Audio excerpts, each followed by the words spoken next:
I was saying was I just put my new rear main seal in right here. The old one looked good, but I don't like to put one back together and put an old one back in it.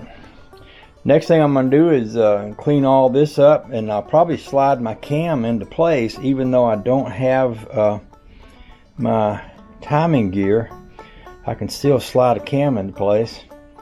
And then I can put my cam and my crankshaft in here, and I can tighten down all these main bolts, main bearing bolts. So I'll start moving in that wardly direction.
Alright, we're ready to torque them back on there.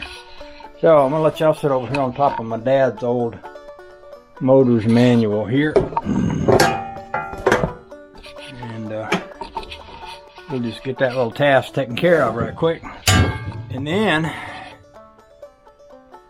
if we want to, we can put some pistons in it. I went ahead and put an automatic flywheel on this just to give me something to spin this with. My book doesn't show a torquing diagram like it does for heads, so I'm just going to torque it from the middle out, kind of the same way you do heads, really.